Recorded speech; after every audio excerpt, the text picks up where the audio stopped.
有一种很可怕的东西，叫做香女。我在下水道边上发现一个女人，她那头就紧紧地卡在行李箱中，脖子已经被夹断了。我上前试图把箱子打开，可我突然发现，这女人动了一下。就从这天起，我家的门铃就总会在深夜被人按响，而门外只有一个诡异的行李箱。这事儿啊，得追溯到3天之前。就这小区里呢，突然流行起一则公众号文案，告诉你们啊，不要给任何人开门，尤其是那推销箱子的。伴随着这条文案，还另外附有一张无比瘆人的图片。就据说呢，一个女孩的男朋友欠了巨额的赌债逃走了，这男友的仇家就找到女孩，侵犯碎尸，还把她装到箱子里寄给她男朋友。这则消息说，女孩的阴魂怨气深重，她会化作推销者上门，挨家挨户的推销装着自己尸体的行李箱。谁若是接受了，他就会把谁的家当作自己的坟墓。这被吓坏的人们就到处的转发。不过这个消息很快就被辟谣，而且删干净了。这身为一个灵异小说的作者，这种事儿我从一开始就是不相信的。当老妈忧心忡忡的把这条消息转发给独居的我，我正在台灯下咬着笔头，苦苦的思索着。拿起手机后，我就看到老妈发来的辟谣通知。我这嗤笑了一声，起来倒了杯水，正喝水时，我就听到门铃响。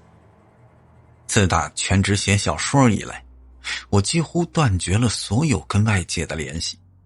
我们这栋楼住的人也不多，邻里之间都特别的冷漠。这谁会这个点来找我呀？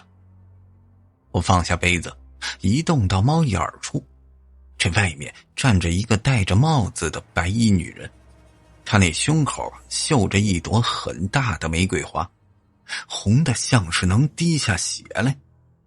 这女人帽子压得特别低，将整张脸都给挡住了。我耐心地等着，也没出声，她就再次伸手按响门铃。她那胳膊像是受过什么伤，抬起来很是吃力，又是僵硬又是扭曲。我依旧没有开门。你好，哪位啊？推销的。这是一个挺沙哑的声音，我这冷不丁就想起来我妈刚才发来的信息。你推销什么的？箱子。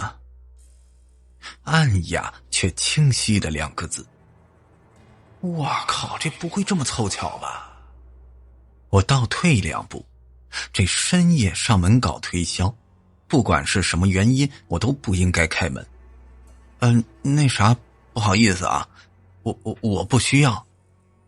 我果断的拒绝。可是这女人并没有回应。等了几秒钟，听见这门外没有声音，我再次将眼睛贴在猫眼上，这就发现那个女人果然走了。可就在我松了一口气的时候，我的余光突然瞥见一角白色的衣料正紧紧地贴在门后。这女人是在刻意地隐藏自己的踪迹，可是还是被我看到了。紧接着，一张眼睛暴突的惨白的脸猛地贴上来。这女人仿佛能看到我屋里的一切，她转动着眼珠子，仔仔细细地伸长脖子往里边看着。她发出诡异的笑声。我还会再来找你的。他这说完就走了。我可是被他吓了很大的一跳，半晌都没回过神儿。出于安全考虑，我就立刻拨打报警电话，跟警察诉说这一切。警察告诉我注意安全，有什么事儿呢随时联系他们，夜晚减少外出。这也对呀，他什么都没干呢，这我也没什么办法能证明这个女人的恶意，我就连她是谁都没法查到，只能加强防范。但是这实在是太恐怖了，我越想就越觉得害怕。我那小说里的主人公就是因为疏忽大意才会惨遭横祸。于是我立刻打电话让表弟来我家里住一段时间，陪一陪我。这表弟呢，第二天晚上就来了。他风尘仆仆地放下行李，给我说的第一句话就是：“哟，这好奇怪啊，刚才那路上有个女人一直跟着我。”呵，我这忍不住打了个激灵。这时房门还没有关合，是虚掩着的，空荡的楼梯里就响起了一串缓慢的脚步声。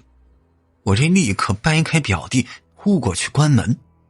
与此同时，那串脚步声也陡然的剧烈起来。就在我关上门的那一刻，一具沉重的躯体正好扑在我的门上。我去，这什么情况啊？我这表弟也吓坏了，他浑身僵硬的回过头。此刻房门还在被疯狂的拍响，我趁此机会就给他讲述昨天我经历的事情。表弟听完之后怒不可遏，但他不认为这是什么灵异事件，他说这一定是有人在捉弄我。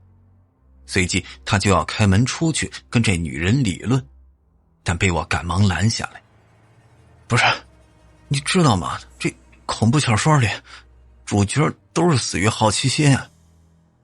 我喘着粗气抱住他的胳膊。你可千万不能把门打开啊，不管外边是人是鬼，要是打开就中了对方的计策了。可是表弟并没有回应。我诧异的抬头，喂，你听到没有啊？这时我才发现他的脸上正露出一抹诡异的笑容，阴影打在他脸上，让他的脸看起来陌生了许多，而我抱着的胳膊似乎也冰冷了几分。既然你知道不能把门打开，为什么还让我进来？我去，我这啊的一声一下子弹开，表弟举起手就向我冲过来，我一屁股就瘫坐在地上。哈哈，开个玩笑，看把你给吓的。这时我表弟绷不住了，笑出声来。他过来把我扶起，就说刚才那都是跟我开玩笑的。他怀疑这门外可能就是我哪个忠实的粉丝，试图以这种方式来找我见面，引起我的注意。我这一巴掌拍开他的手，就回房睡觉了。我也不管他了，就让他自个儿收拾。临进门时，表弟似乎自言自语地说了一句：“不是很奇怪呀，就那跟着我的女人是怎么回事呢？”这我也没当回事儿，以为他又在故弄玄虚。直到第二天傍晚，我出去买饭回家，就亲眼目睹了我此生无法忘怀的一幕。这表弟从这高楼直直地坠下，死在我面前。他那断气前在我耳边说着：“不要进楼道，快跑，那儿有个女人等着你。”看着表弟口中涌出大团大团的黑血，我崩溃的哀嚎起来：“你别怕，我这就打电话救你，你不会有事儿的。”表弟的气息逐渐的衰弱，突然他瞪大眼睛，手指颤巍巍的抬起，像是要指向某处，可是抬到中途就断了气儿了。而我这时才刚刚打完120，又拨通报警电话，警察要我保存现场，他们15分钟之内就会赶到。我这无助地看向周围，这一刻世界在我眼中都是天旋地转的。我担心在这15分钟里会有路人破坏现场，强撑着身体像行尸走肉一般的站起来，拿出手机对着现场拍照。就在我按动快门的一刻，我那后背突然撞上一具冰凉的躯体。我转身的瞬间，而手机也因为延迟拍摄在这一刻定格画面，只是当时我并没注意到。这是一个女警察，她正伸着脖子离得我很近，微笑着看着我，脸上的皮肤特别的松垮，脸色看起来很奇怪，像是极白又像是发黑。不知为何，她那眼珠子几乎要落在我身上，就好像要把我整个人都看透一般。警官。可是这警察出警怎么这么快呢？而且居然就一个人来。此时周围路人很少，我谨慎地后退2步，跟他保持距离。我恰巧路过这儿，发现这儿出事儿了，过来看看。这女警察很自然地掏出警官证，我接过来仔细地对比，这确实没有问题。我这才略微地放松了警惕。这死者是您的？是我表弟。悲伤的情绪再次涌上来，我一股脑把这几天经历的事儿都告诉他，我求他一定得帮帮我，不然下一个死的很可能就是我。女警察认真地听着，严肃地点头。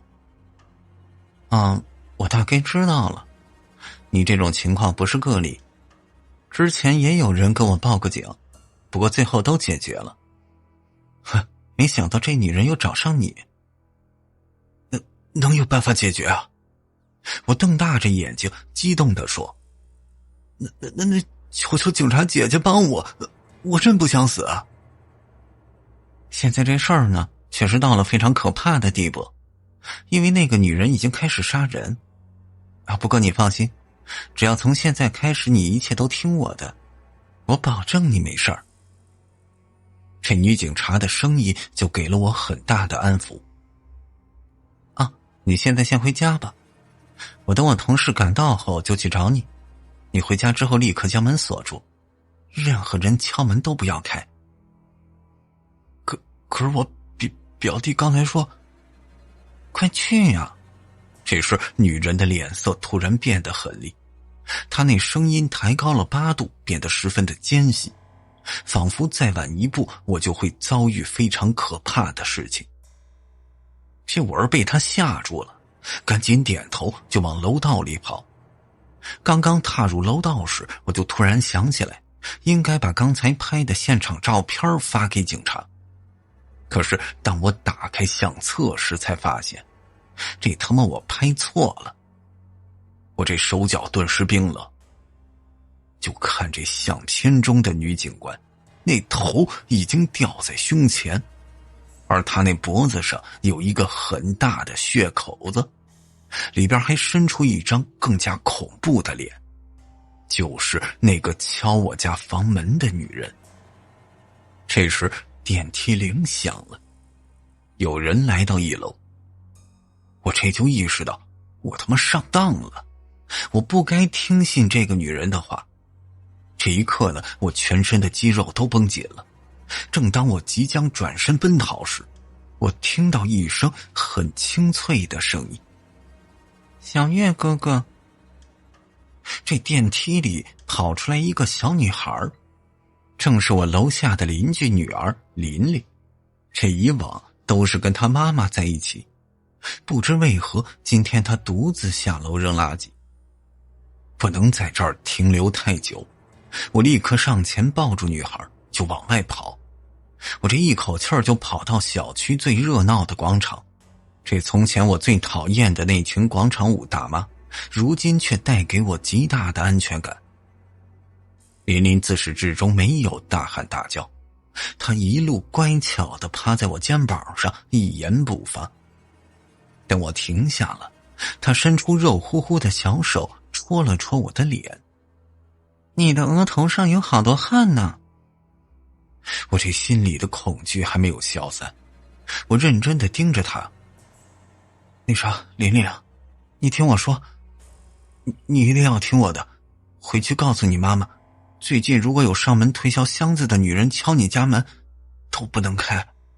还有，看到戴白帽子穿白裙子的女人，一句话也别跟她说。我就想到啊，她还有可能伪装成警察的模样，那急得抓了抓头发。哎呀，如果你们遇到很奇怪的女人搭讪，也不要回应，就算是警察的样子也不行，听到了吗？我听到了。琳琳郑重地点点头，紧接着她冒出一句令我冷汗涔涔的话：刚才你抱着我跑时，咱们那后面就有一个警察阿姨在追呢。什么？我这心脏都差点跳出来。那他现在在哪儿？他追到这附近就消失了。他刚才一直盯着我笑，嘴巴里说什么？哦，对了，他好像说3天后见。3天后？我这大脑飞速地开始思考，我如何能利用这3天去尽可能远的地方？又有谁能救我？我是不是该上网请求广大网友的帮助？昨天傍晚，我跟妈妈也遇到一个怪阿姨。我妈妈不是做裁缝吗？昨晚就有一个怪阿姨在楼道里堵住我们，还问我妈妈能不能给她缝衣服。我这眼皮冷不丁的跳了一下。啊，缝衣服？是啊，她说她那衣服都烂成好多片了，让我妈妈帮忙补一补。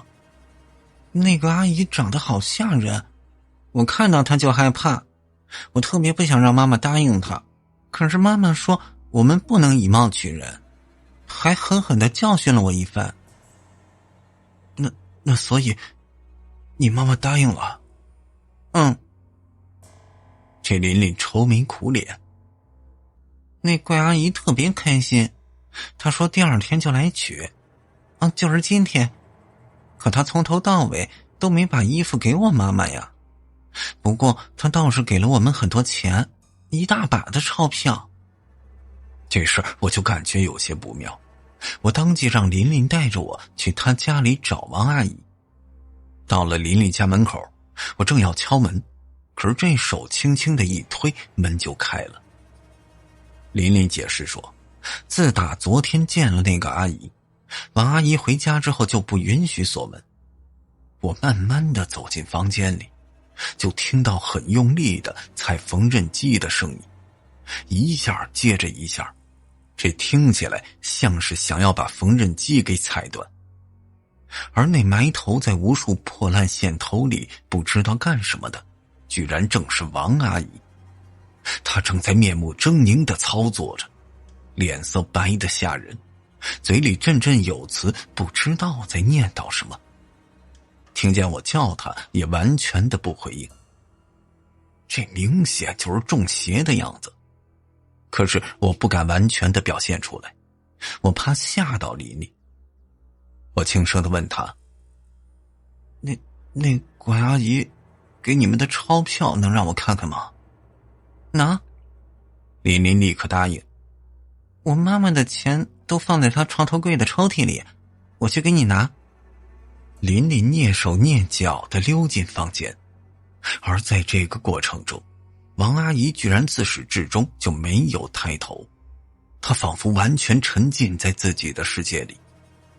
我凑近一点，这才听到她一直在说，手缝好了，脚缝好了，还有躯干，快了。呵，我这吓了一大跳。这时琳琳也把钱包拿出来，我粗略的一看，确实是满满的人民币，可是我就想到1个小时前发生的事儿，掏出手机来，对着里面的钞票拍了一张。这时王阿姨把所有的窗帘都给拉上了，屋里光线太黑，我一边点相册一边朝门外走，试图找一个光线好的地方看清楚。站在门口，借着窗外透进来的稀薄的光亮，我终于是看清楚了，在这屏幕里，那钱包里塞得满满的都得鼓出来了，可是那分明就是冥币呀。更恐怖的是，这冥币上面还印着一个很清晰的染血的手印。从拍摄的角度来看，那个手印的方向正好朝着我。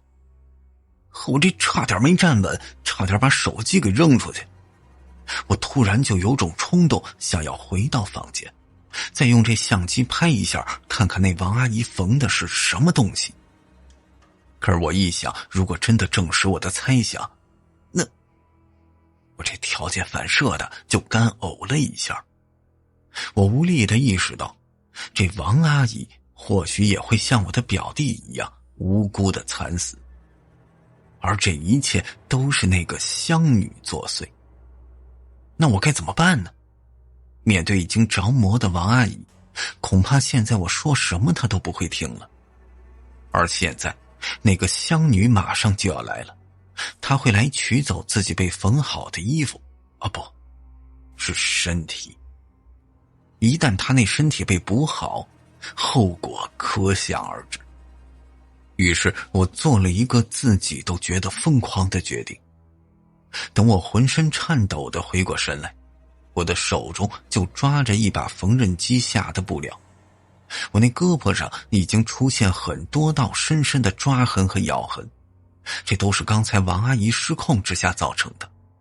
这些碎料摸起来有些黏腻的触感，我一股脑把它们都扔在垃圾箱里。就在我深深的呼吸时，一只冰凉的手抓住我的衣角。小月哥哥，我这差点跳起来，回头却看到琳琳跟在我身后。我妈刚才吐了很多黑水，现在醒过来了，她有话让我一定带给你。这琳琳胆怯地看着我，手触电般的收回去。她说你拿走了最不该拿走的部分，那是一个人的头。天彻底黑了，小区里一片的寂静，只有树丛里的蟋蟀有一下没一下的叫着。琳琳看着我后退了2步，一溜烟儿的跑走了。不是，这什么头啊？你把话说明白，你别走啊！这我也害怕呀！你别走，等等我！我焦急的跟在后面，此时我心慌意乱，只想有个人能陪在我身边。可是这琳琳跑得特别的快，我这脑海里只有一个声音，就是我一定得追上她，跟她在一块儿。那不知不觉的，我就跑到一个荒僻的角落，琳琳就在拐弯处消失了。可是那儿明明就是一个死角，我亲眼看见琳琳跑进去的，可是她为什么会突然就消失不见？琳琳，我试探地叫着。你这跟我开玩笑吗？别闹了，你要是敢吓我一跳，我就直接打你。琳琳，我求求你了，你赶紧出来啊！我这声音逐渐染上哭腔了，可是我不得不承认，现在我面前的除了一堵很高的围墙，你别说小孩子了，就连成年人也翻不过去，就只剩下一个荒草掩映的下水道。我拨开草丛，一双红色的鞋子露出来。这是琳琳，我欢喜地叫起来，原来她躲在这里。可是当我手忙脚乱地把草都拨开，我突然意识到，这双鞋根本就不是小女孩能穿的尺码。可是现在收手已经晚了，我彻底就看到最不该看到的一幕。那是一个女人，她的头紧紧地卡在行李箱中，那脖子已经被夹断了。我瞬间就想到刚才琳琳所转达的王阿姨的话，我不知道这个女人的头被卡在箱子里，还是说她的头已经被箱子所替代。鬼使神差的，我就想把箱子打开，可是就在我的手碰到箱子时，这个女人突然动了一下。这我是怎么都想不到，真正的香女居然是我一手造成的。我眼睁睁地看着那个女人站起来，她的头居然就是一个行李箱，她摇摇晃晃地跟在我后面，步伐特别的缓慢，但是就是始终地跟着我。这我可是彻底不敢回家了，仓皇地坐上连夜的车去老妈家。在路上我就尝试打电话报警，可不知道为什么一直都占线。这列车上在这个点儿只有我一个人，周围都是黑漆漆的，仿佛暗处有一双眼睛在窥视着我，让我背后发凉。我这都快哭了，我从没想过我这辈子能有这么恐惧的一刻。这时我无比渴望能见到老妈。终于快到了，列车一停我就匆匆地往下冲。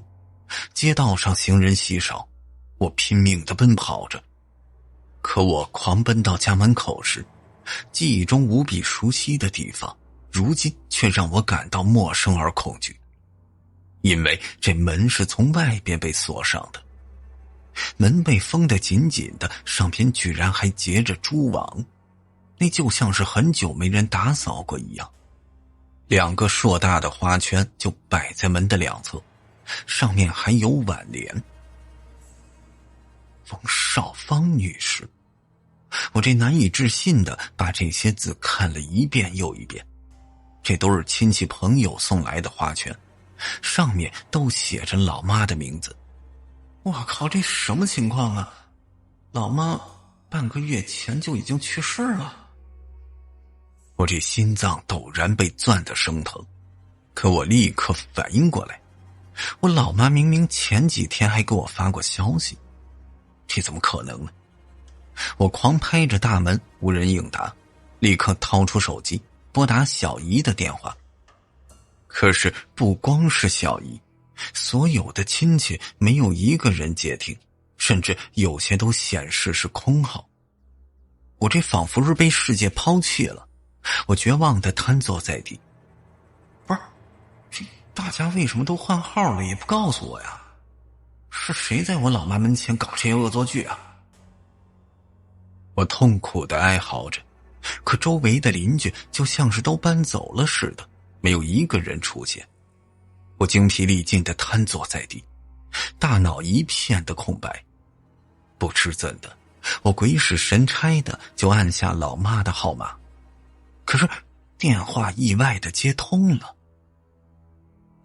妈！我激动地大喊：你现在在哪儿？家里怎么回事啊？怎么门外还摆着花圈呢？我现在小姨大舅都联系不上了，到底发生什么了？我就在家门口，你能不能快点回来啊？我这连珠炮似的说着，却没得到任何的回复。在电话那头是类似电流声的奇怪的声音，似乎有人在极力隐忍和压抑着什么。我从断断续续的呻吟中勉强地拼凑出几个字：你在哪里？我去找你。这诡异的声音宛如来自地狱，我的手就像是被火蛇舔舐到一般，我猛地把手机摔在地上。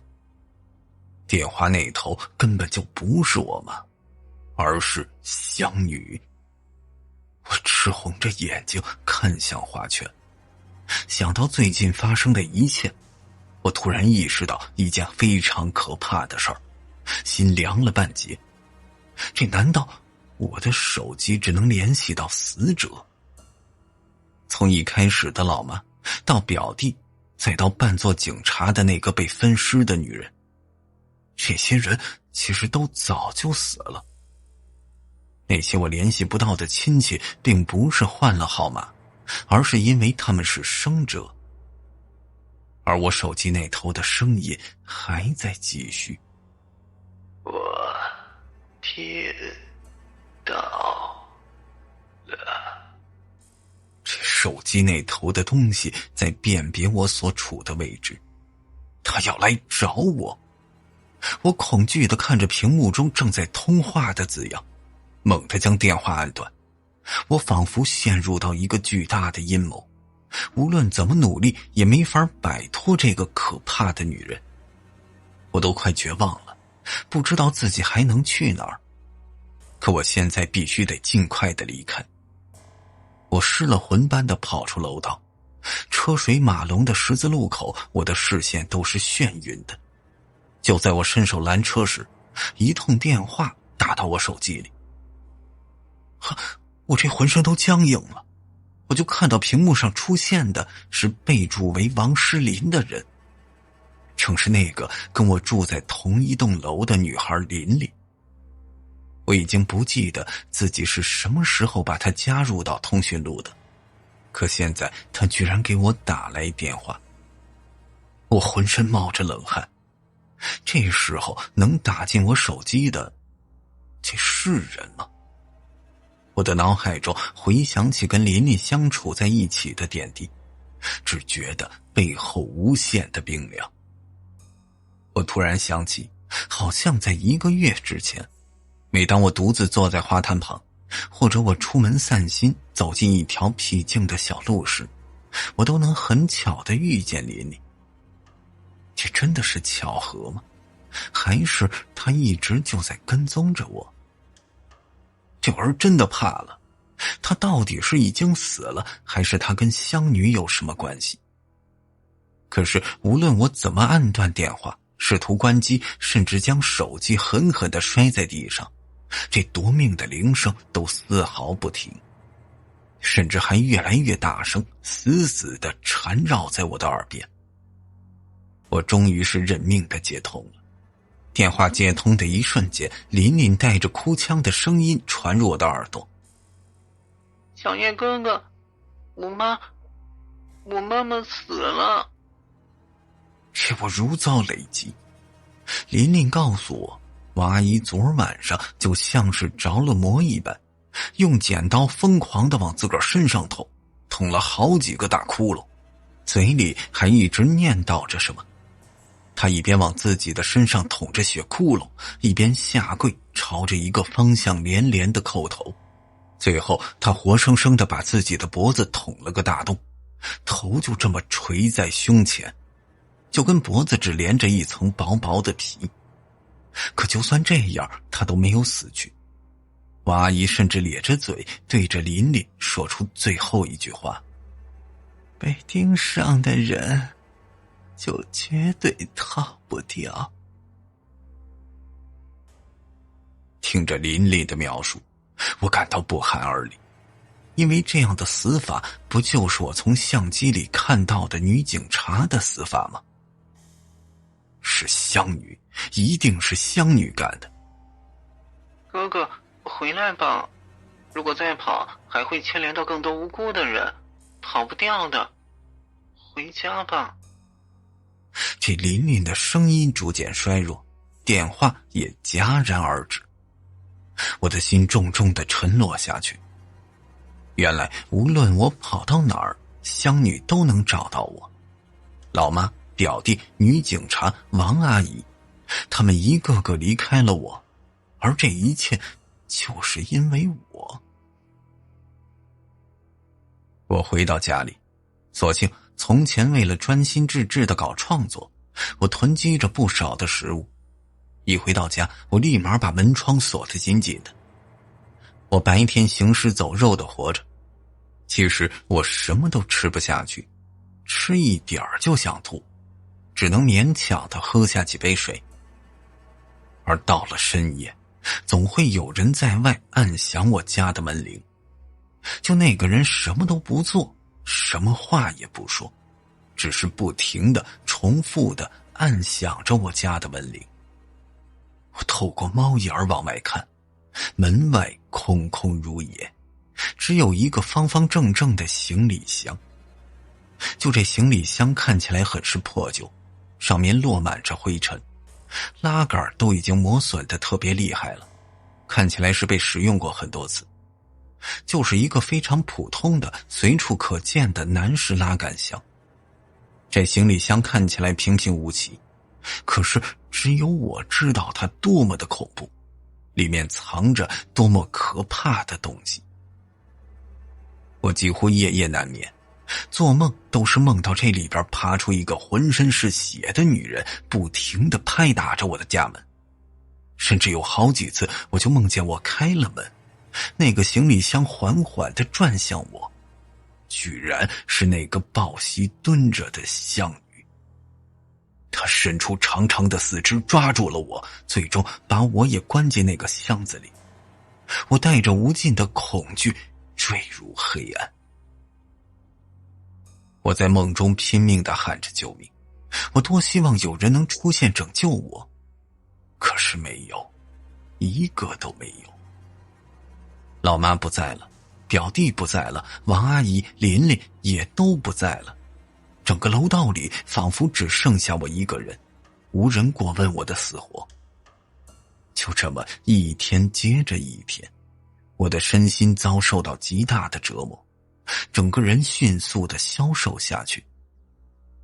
这天夜里，我几乎是条件反射地在凌晨1点钟醒来，因为凌晨1点就是门铃被按响的时间，那个声音会一直持续，明明隔着几间屋子，就像是在我耳边响起。我裹在被子里，忐忑地等待着。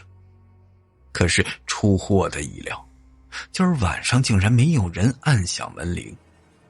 可我紧绷的神经还是没有放松，我光着脚走在地上，无声地来到门口。让我意外的是，这一次门外空空如也，确实没有任何的行李箱的踪迹。我一直就不清楚这香女到底想怎样，她究竟为什么不杀死我，偏要如此的折磨我，让我日夜生活在恐惧之中。而琳琳从那天过后呢，也再也没有联系过我，甚至我打她的电话都是无人接听的。我的心脏剧烈地跳动起来，这难道说今天香女终于是放弃纠缠我了，转向下一个目标了？这个念头让我死寂的心燃起一丝的希望。拜托了。我紧紧地抓着胸口的衣襟，贴在猫眼上向外看，没有人，也没有箱子。太好了！就在我大喜过望，以为我终于被放过时，我突然感觉鞋尖有点湿润，就好像有什么东西渗到我家里。我慢慢地低下头，在黑暗里，我就看到一滩暗红色的液体从门外渗了进来，已经淹没到我的鞋子。我想要跑，可是我的双脚就像被什么东西死死地抓住了，根本就动弹不得。而那滩暗红的液体正沿着我的脚向上爬来。我惊恐地发现，这滩液体上面竟然还长着2只眼睛，而一张鲜红的嘴巴正顺着液体刚刚从门下流进来。在我即将窒息的前一秒，我看到那张嘴唇开合，发出无比温柔的声音：先生，请问您需要行李箱吗？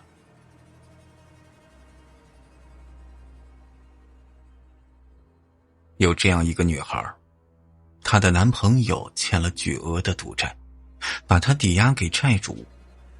可她此时还完全的不知情，只知道男朋友做生意失败，赔了一大笔钱需要还账，因此每天都抽时间去快餐店打工，把挣来的钱都寄给那个男生。直到有一天，他发现自己怎么也联系不到那个男生了。噩梦随之而来，债主在一个深夜带着很多的男人来到他的家里，他们早就配好钥匙，一群人抽着烟坐在沙发上，等待着女孩打工归来。女孩刚进门就被浓烈的烟雾呛住了，她还没反应过来就被一群人给绑了起来，随之就遭到惨无人道的虐待。那伙男人把她当作摇钱的机器，逼她接客，以此偿还她男朋友欠下的债务。女孩日夜遭受着极端的侮辱，终于有一个晚上，这群人又出去要账，她终于找到机会溜了出来。女孩浑身是血，跌跌撞撞地往外跑。不幸的是，她逃走的举动被发现了，那伙人立马往回赶。眼看恶魔的车辆已经到达单元门口，女孩要疯了，她用尽浑身的力气，拼命地拍打着楼道居民的门，可惜没有一个人答应。那个时候在晚上8点，其实大家都没有入睡，只是当人听到外面传来“救救我，有人要杀我”这个声音时，都本能地选择回避。这是人性的弱点。女孩就这样衰弱无力地敲打着一户接一户的房门，可是没有一个人开门，这其中就包括来我家看望我的表弟和老妈。她就在这样的绝望和不甘中被恶魔发现，拽着头发硬生生地拖回房间，在地上划过一道长长的血痕。她眼睁睁地看着逃生之门在自己面前关闭，而他生前听到的最后一段话是：“妈妈，这地上怎么有那么长的血？以后别说话，快回家。”这段话的主人就是王阿姨和琳琳。这女孩本该获救的，只可惜没有一个人敢站出来。最后她被分成了很多块，装进箱子里。她死后化作厉鬼，将男朋友和那帮恶魔全部杀死。可她依旧不甘心，她恨这个世界，恨那些冷眼旁观而不出手相救的人。因此她一个个找上我们，先是老妈，后是表弟。而王阿姨本该有机会将她的尸体缝补好，了却她的怨念，可是不想却被我破坏掉，反而彻底的造就香女这种不人不鬼的怪物产生。香女疯狂地折磨着我们，用精神压力将我们一点点摧毁。唯一幸存的是琳琳，是因为她看到血迹后真真切切地动过报警的念头，只是被王阿姨拦下。因为大家都知道这层楼上住着一伙穷凶极恶的人，没人敢招惹他们。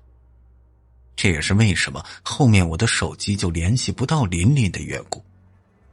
她幸存着，香女最终完成她的复仇，我就是最后一个被报复的对象。